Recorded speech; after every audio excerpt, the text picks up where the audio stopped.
Hi everyone, my name is Masweneng Mokolwane Eric from Limpopo Province, South Africa.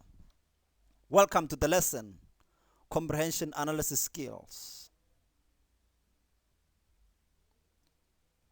When you get the comprehension passage, read through the passage quickly. Get an overview or general picture of the passage. Try to visualize what you are reading. This helps you to focus and read for meaning. Please take note. The title may offer a clue to the contents and the intention of the passage. The author may help you to identify the era, style, and often the subject. The introduction often creates atmosphere and provides the setting for what is to follow. The conclusion usually ties up the intention of the author.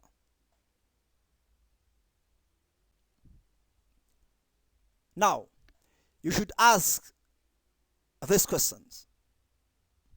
Who is the writer? Who are the characters?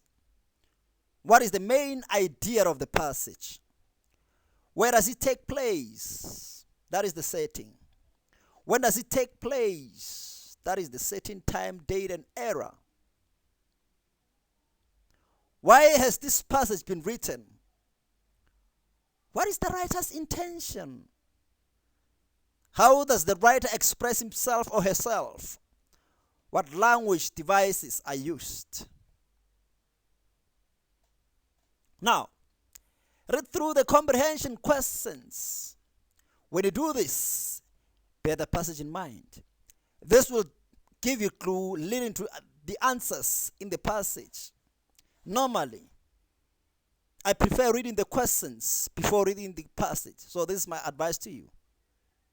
Read the question first before reading the passage. Now, read the passage again. This time, you should be aware of what has been asked.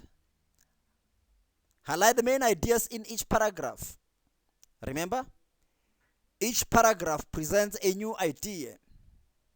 And the first sentence is often the key sentence. Words and ideas that were at first confusing or difficult may now become clearer in context. The more familiar you are with the passage, the easier it should become to interpret and understand what you are reading. Now, here are answering techniques.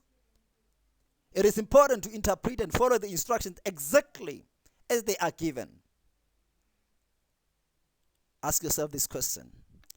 Does this answer need a full sentence, a word, or a phrase? Avoid starting a sentence with a conjunction, such as because, and, but, and so.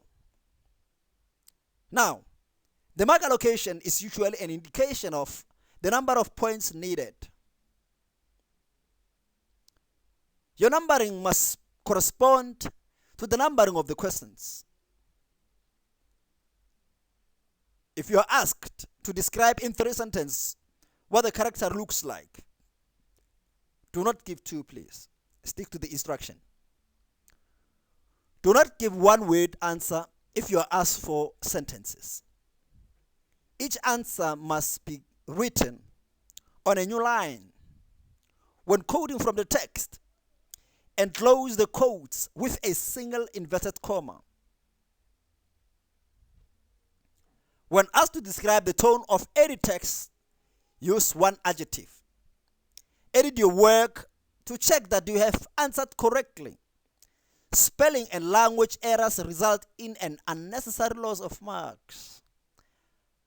Write clearly and neatly to avoid possible discrepancies. Now, here are the type of questions that you should expect. Contextual question or factual questions. Normally this question starts with who, what, where, and when. This tests the storyline. The answers are always in the passage. There are interpretative or inferential questions. This tests your ability to understand beyond the written words.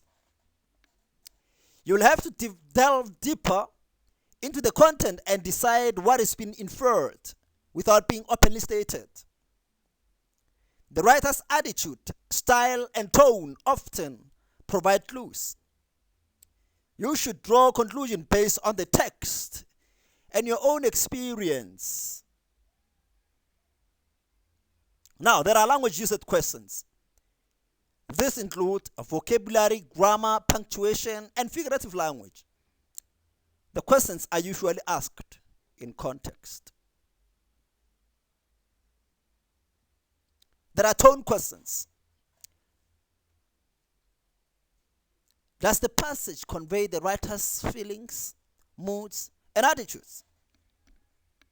Now, in this regard, tone may be angry, apologetic, arrogant, condescending, gloomy, humorous, neutral, personal or impersonal, persuasive, sarcastic, superficial, or sympathetic. Are these emotions directly stated or implied? You may be asked to offer an opinion. Now, here you are asked to give a response to what you've read. You may have to assess a character or a given situation. You'll also be asked to comment on the writer's style, intention, thoughts, and feelings. You may be able to substantiate your opinion. Now, here is the practical advice that I'm giving you. Each question usually contains a question word.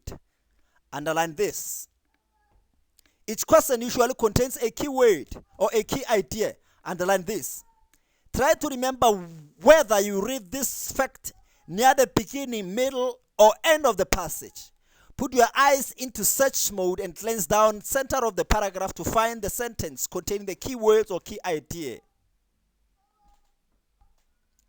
If you are asked to supply a synonym or an antonym, read it with the same part of speech.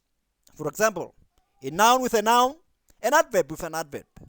Take the word that you have chosen back to the passage. Replace the original word with this synonym and see if it is appropriate. Thanks for watching. May God bless you. Goodbye.